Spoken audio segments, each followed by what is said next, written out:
اسلام نہیں مٹا، اسلام زندہ و جاوید ہونے کے لیے آیا ہے، کیونکہ اسلام کی مثال سورج کی ہے۔ سورج کسی کا محتاج نہیں، سورج کے سب محتاج ہیں، اسی طریقے سے اسلام کا کوئی محتاج نہیں، اسلام کسی کا محتاج نہیں ہے، اسلام کے سب محتاج ہیں۔ نبی کریم صلی اللہ علیہ وسلم کسی کے محتاج نہیں ہے، ہم نبی کریم صلی اللہ علیہ وسلم کے محتاج ہیں۔ اسی طریقے سے اللہ جو ہے کسی کا محتاج نہیں ہے، ہم اللہ کے محتاج ہیں۔ اگر ہم اس کے مطابق عمل نہیں کریں گے تو اللہ تباہ و تاراج کر دے گا۔ اس طرح آپ چلتے ہیں تو کیڑیوں کو مسلتے ہوئے چلے جاتے ہیں، آپ کو کوئی پرواہ نہیں ہوتی کہ میں نے اتنی جانوں کو گوا دیا، میں نے مار دیا۔ آپ کہتے کیڑیاں تو ہے، رہنے دو۔ اگر آپ انسان نہیں بنیں گے، آپ جو ہے صرف نفس امارہ کے بندے بن کر، 84 لاکھ نفوس کے بندے بن کر آپ دو پیر کے جانور بنے رہیں گے، اللہ کو بھی آپ کی ضرورت نہیں ہے، لیکن اللہ کافی ہے۔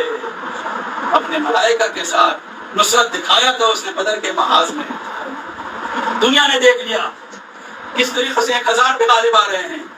خندق میں دنیا نے دیکھ لیا، احد میں دنیا نے دیکھ لیا، فتح مکہ کے ٹائم دنیا نے دیکھ لیا، بغیر جنگ کے مکہ کو فتح کیا گیا۔